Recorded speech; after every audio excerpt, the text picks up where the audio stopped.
ನಮಸ್ಕಾರ ಕರ್ನಾಟಕ. ನಾನು ಬೆಳಗ್ಗೆ ಎದ್ದು ಪೇಪರ್ ದಿನ ಓದ್ತೀನಿ. ಪ್ರತಿದಿನ ನೋಡೋದೆ ನಂದು ಪೇಪರಲ್ಲಿ ಇದ್ದರೆ ಅಲ್ಲಿ ರೇಪ್ ಆಯಿತು, ಇಲ್ಲಿ ಚೈನ್ ಸ್ನ್ಯಾಚಿಂಗ್ ಆಯಿತು, ಇಲ್ಲಿ ಗಾಡಿ ಕಳ್ತನ, ಇಲ್ಲಿ ಮೋಸ, ಇಲ್ಲಿ ಫ್ರಾಡು, ಕ್ರೈಮ್ ಬಿಟ್ಟರೆ ಬರೀ ಏನು ಪೇಪರ್ ಇಲ್ಲ. ಸೊ ನಮ್ಮ ಪ್ರಶ್ನೆ ಏನಪ್ಪ ಅಂತಂದರೆ, ಇವತ್ತಿಷ್ಟು ಜನ ಪೊಲೀಸರು ಇದ್ದುಕೊಂಡು ನೇರವಾಗಿ ಕೇಳೋದಾಯ್ತಂದರೆ ಬೆಂಗಳೂರಿನ ಸಿಟಿ ಪೊಲೀಸ್ ಕಮಿಷನರ್ ದಯಾನಂದ್ ಅವ್ರಿಗೆ ಮತ್ತು ಕರ್ನಾಟಕದ DGP ಆದ ಅಲೋಕ್ ಮೋಹನ್ ಅವ್ರಿಗೆ ನೇರವಾಗಿ ಒಂದು ಪ್ರಶ್ನೆ. DGP ಅವರೇ, ಬೆಂಗಳೂರು ಸಿಟಿ ಪೊಲೀಸ್ ಕಮಿಷನರ್ ಆದಂಥ ದಯಾನಂದ್ ಅವರೇ, ನೆನ್ನೆ ನಿಮ್ಮ ಪ್ರೆಸ್ ಮೀಟನ್ನು ಸಹ ನಾನು ನೋಡಿದೆ.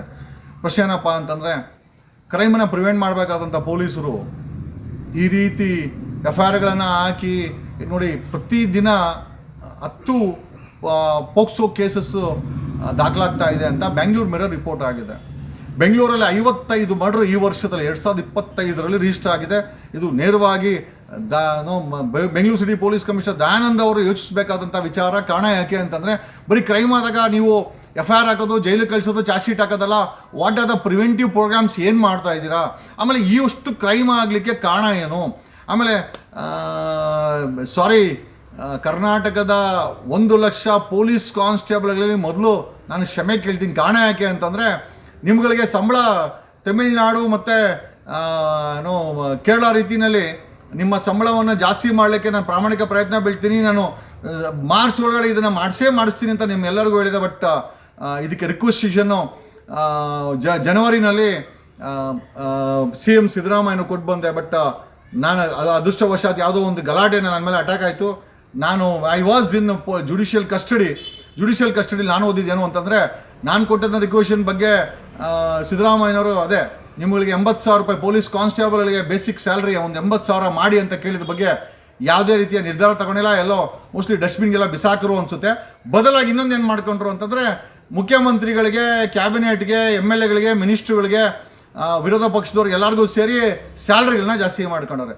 ನಾನು ಕೊಟ್ಟಿದ್ದು ಕರ್ನಾಟಕದ basic law and order maintain ಮಾಡೋಕ್ಕೆ ಕಾರಣಕರ್ತರಾಗಿರುವಂಥ ಬಡವರ ಮಕ್ಕಳಾದ, ಸಾಮಾನ್ಯ ಜನರ ಮಕ್ಕಳಾದಂಥ ಪೊಲೀಸ್ ಕಾನ್ಸ್ಟೇಬಲ್ಗಳ ಸ್ಯಾಲ್ರಿ ಜಾಸ್ತಿ ಮಾಡಿ ಅಲ್ಲಿ ಭ್ರಷ್ಟಾಚಾರ ಕಡಿಮೆ ಆಗಲಿ, ಅವರು ಒಂದು ಒಳ್ಳೆ ಜೀವನ ತಗೊಳ್ಳಿ ಅಂತ ನಾನು ಮುಖ್ಯಮಂತ್ರಿಗಳಿಗೆ ಲೆಟ್ರನ್ನ ಕೊಟ್ಟರೆ, ಮುಖ್ಯಮಂತ್ರಿಗಳು ಅಯ್ಯೋ ಪೊಲೀಸ್ ಕಾನ್ಸ್ಟೇಬಲ್ ಎಲ್ಲ ಸಾಯ್ಲಿ ಬಿಡು ಅಂತೇಳಿ ಸೈಡ್ ಬಿಸಾಕಿ ಅವ್ರ ಸ್ಯಾಲ್ರಿನ, ಅವ್ರ ಕ್ಯಾಬಿನೆಟ್ ಸ್ಯಾಲ್ರಿನ, 224 ಜನರ MLAಗಳ ಸ್ಯಾಲ್ರಿನ, ಸ್ಪೀಕರ್ ಸ್ಯಾಲ್ರಿನ ಜಾಸ್ತಿ ಮಾಡಿಕೊಂಡು, ನಮ್ಮ ಪ್ರಶ್ನೆ ಏನಪ್ಪ ಅಂತಂದರೆ, ನಾವು ಕೊಟ್ಟಿದ್ದು ಪೊಲೀಸ್ ಕಾನ್ಸ್ಟೇಬಲ್ಗೆ, ಇವರು ಸಂಬಳ ಜಾಸ್ತಿ ಮಾಡಿದ್ದು ಇವ್ರುಗಳಿಗೆ. ನೋಡಿ, ಇಂಥ ಸಮಾಜದಲ್ಲಿ ಬದುಕ್ತಾ ಇದ್ದೀರಿ. ಕರ್ನಾಟಕದ ಪೊಲೀಸ್ ಕಾನ್ಸ್ಟೇಬಲ್ಗಳ ನಿಮ್ಗಳ ಬಗ್ಗೆ ಈ ಸರ್ಕಾರಕ್ಕೆ, ಸಿದ್ದರಾಮಯ್ಯನಿಗೆ, ಈ ಸರ್ಕಾರಕ್ಕೆ ಕಿಂಚಿತ್ತು ಕಾಳಜಿ ಇಲ್ಲ. ನಿಮ್ಮ ಫ್ಯಾಮಿಲಿ ಬಗ್ಗೆ ತಲೆ ಕೆಡ್ಸ್ಕೊಂಡಿಲ್ಲ. ಸೆಕ್ಯೂರಿಟಿ ಬೇಕು ಅಂದರೆ ನೀವು ಬೇಕು, ಪೊಲೀಸ್ ಕಾನ್ಸ್ಟೇಬಲ್ಸು VIP ಡ್ಯೂಟಿಗೆ ನೀವು ಬೇಕು. ಏನಾದರೂ ಕ್ರೈಮ್ ಆದರೆ, ಯಾರೋ ಸತ್ತು ಹೋದರೆ, ಯಾವುದೋ ಕೊಲೆ ಆದರೆ, ಯಾವುದೋ ಅತ್ಯಾಚಾರ ಬೇಕು ಅಂತಂದರೆ, ಯಾವ್ದಾದ್ರು ನೈಟ್ ಡ್ಯೂಟಿ ಮಾಡಬೇಕು ಅಂದರೆ ಎಲ್ಲದಕ್ಕೂ ನೀವು ಬೇಕು. ಯಾವುದಾದ್ರು ಗಣೇಶ ಕಾರ್ಯಕ್ರಮಕ್ಕೆ ನೀವು ಬೇಕು, ಯಾವುದಾದ್ರು ಸಂಭ್ರಮಾಚರಣೆಗೆ ನೀವು ಬೇಕು, ಯಾವುದಾದ್ರು ಸರ್ಕಾರಿ ಕಾರ್ಯಕ್ರಮಗಳಿಗೆ ನೀವು ಬರಬೇಕು. ನೀವುಗಳು ಒದೆನೂ ತಿನ್ನಬೇಕು CM ಸಿದ್ದರಾಮಯ್ಯನ ಕೈಲಿ, ಮನೆ ಅಡಿಷನಲ್ SP ಕೈಲಿ. ಆದರೆ ನಿಮ್ಮಗಳಿಗೆ ಸ್ಯಾಲ್ರಿ ಮಾತ್ರ ಯಾವುದೇ ಕಾರಣಕ್ಕೂ ಜಾಸ್ತಿ ಮಾಡಲ್ಲ. ನಾನು ಯಾಕೆ ಸ್ಯಾಲ್ರಿ ಜಾಸ್ತಿ ಮಾಡಬೇಕು ಅಂತ ಕೇಳ್ಕೊಂಡೆ ಅಂತಂದರೆ, ಸಿಂಗಾಪುರಲ್ಲಿ ಸ್ಯಾಲ್ರಿ ಟ್ರಾನ್ಸ್ಫಾರ್ಮೇಷನ್ ಅಂದರೆ ಅಲ್ಲಿ ಸ್ಯಾಲ್ರಿಗಳನ್ನು ಜಾಸ್ತಿ ಮಾಡಿದ್ಮೇಲೆ ಅಲ್ಲಿ Singapore is a least corrupt country ಅಂತ ಹೆಸರುವಾಸಿಯಾಗಿದೆ. ಮೋಸ್ಟ್ಲಿ ಸ್ಯಾಲ್ರಿಗಳ ಜಾಸ್ತಿ ಮಾಡಿದ್ರೆ ಭ್ರಷ್ಟಾಚಾರ ಕಡಿಮೆ ಆಗ್ಬೋದು. ಆಮೇಲೆ ಮೊದಲನೇದಾಗಿ 40,000-30,000ದಲ್ಲಿ ನಮ್ಮ ಪೊಲೀಸ್ ಕಾನ್ಸ್ಟೇಬಲ್ ಜೀವನ ಮಾಡೋಕ್ಕಾಗಲ್ಲ ಅಂತ ಕೇಳಿದೆ. ಬಟ್ ಅದಕ್ಕೆ ಸಿದ್ದರಾಮಯ್ಯನಿಂದ ಸಿಕ್ಕಂಥ ಉತ್ತರ ನಕಾರ, ಸೈಲೆಂಟು.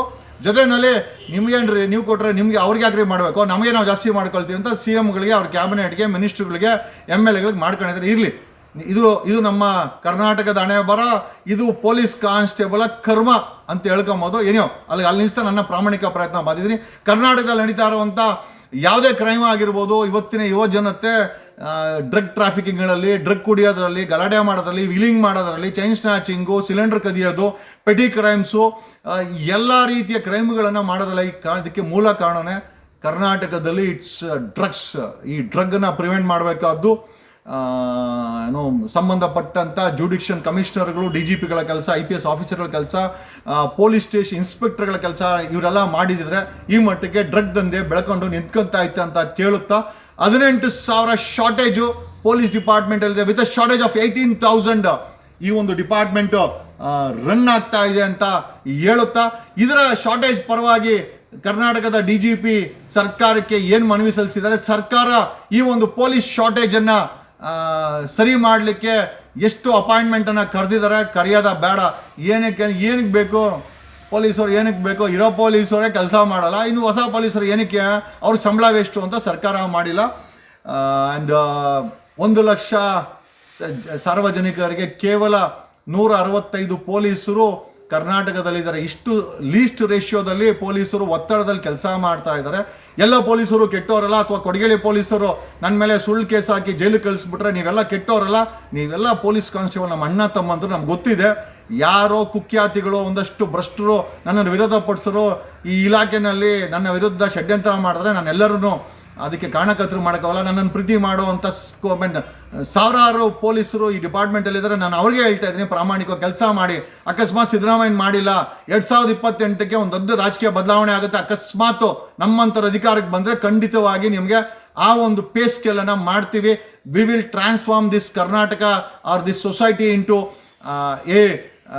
ಎ ಸ್ಮೈಲಿಂಗ್ ಸೊಸೈಟಿ ಅಂತ ಹೇಳುತ್ತಾ, ಕರ್ನಾಟಕದಲ್ಲಿ ನಡೀತಾ ಇರೋಂಥ ಯಾವುದೇ ದಂಧೆ ಆಗಿರ್ಬೋದು, ಅದು ಕ್ರೈಮ್ ಆಗಿರ್ಬೋದು, ಪ್ರಿವೆಂಟ್ ಆಗಬೇಕು.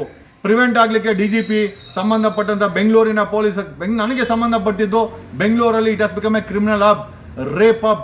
ಬಿಡದಿನಲ್ಲಿ ಆ ಹೆಣ್ಣುಮಗಳು ಆ ಕಾಲು ಮುರಿದು ಹಾಕಿ ಆಕೆನ ಕಿಡ್ನಾಪ್ ಮಾಡಿ, ಗ್ಯಾಂಗ್ ರೇಪ್ ಮಾಡಿ ಆಕೆನ ಕೊಂದು ವಿಕೃತವಾಗಿ ಹೋದಂಥದ್ರು. ಧಾರವಾಡದಲ್ಲೋ ಅಲ್ಲೆಲ್ಲೋ ಆ 5 ವರ್ಷದ ಪುಟ್ಟ ಬಾಲಕಿ. Rape has become common in Karnataka. ಯಾಕೆ ಸರ್ಕಾರ ಯಾಕೆ ಪ್ರಿವೆಂಟ್ ಮಾಡ್ತಾ ಇಲ್ಲ? ಬರೀ ಸರ್ಕಾರದ ಜವಾಬ್ದಾರಿನ, ಪೊಲೀಸರ ಮೇಲೆ ಜವಾಬ್ದಾರಿ ಇಲ್ವಾ? ನಮ್ಮಂಥವ್ರು ಏನಾದರೂ ಯಾರಾದರೂ ಡ್ರಗ್ ಕುಡ್ಕೊಂಡು ಪ್ರಶ್ನೆ ಮಾಡೋಕೋರೆ ನಮ್ಗೆ ಅವ್ರು ಅಟ್ಯಾಕ್ ಮಾಡಿದ್ರೆ ನಮ್ಮ ಮೇಲೇ ಕೇಸ್ ಹಾಕಿ ಒಳಗಡೆ ಕಳಿಸೋ ಅಂತ ಕೆಲವು ಪೊಲೀಸ್ ಇಲಾಖೆ ಅಧಿಕಾರಿಗಳು. ಇದ್ರ ಬಗ್ಗೆ ನಿಮ್ಮ ಆತ್ಮವಿಮರ್ಶೆ ಮಾಡ್ಕೊಳ್ಳಿ. ಕರ್ನಾಟಕ ಬ್ಯಾಂಡ್ ಡ್ರಗ್ಸಿಂದ ಮುಕ್ತ ಆಗಿಲ್ಲ ಅಂತಂದರೆ ಮುಂದೊಂದು ದಿನ ನೈಜೀರಿಯಾ, ಸೌತ್ ಆಫ್ರಿಕಾ ಆಗುತ್ತೆ. ಅದರ ಪರಿಣಾಮ ಸಮಾಜ ಹೊರಬೇಕಾಗುತ್ತೆ ಅಂತ ಈ ಮೂಲಕ ಹೇಳುತ್ತಾ, ಬರೀ ಪ್ರಾಮಾಣಿಕತೆ ತೋರಿಸುವಂಥ ಅಧಿಕಾರಿಗಳು, ಪೊಲೀಸ್ ವರ್ಗ ಬೇಡ ನಮಗೆ. ಪ್ರಾಮಾಣಿಕದಿಂದ ಕೆಲಸ ಮಾಡುವಂಥ ಪೊಲೀಸ್ ಇಲಾಖೆಯಿಂದ ಮುಕ್ತ ಆಗಿಲ್ಲ ಅಂತಂದರೆ ಮುಂದೊಂದು ದಿನ ನೈಜೀರಿಯಾ, ಸೌತ್ ಆಫ್ರಿಕಾ ಆಗುತ್ತೆ.